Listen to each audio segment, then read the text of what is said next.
أعوذ بالله من الشيطان الرجيم. بسم الله الرحمن الرحيم. أرأيت الذي يكذب بالدين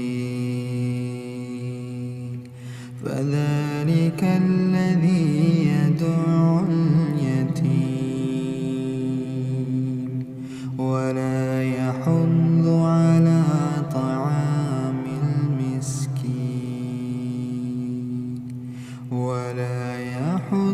على طعام المسكين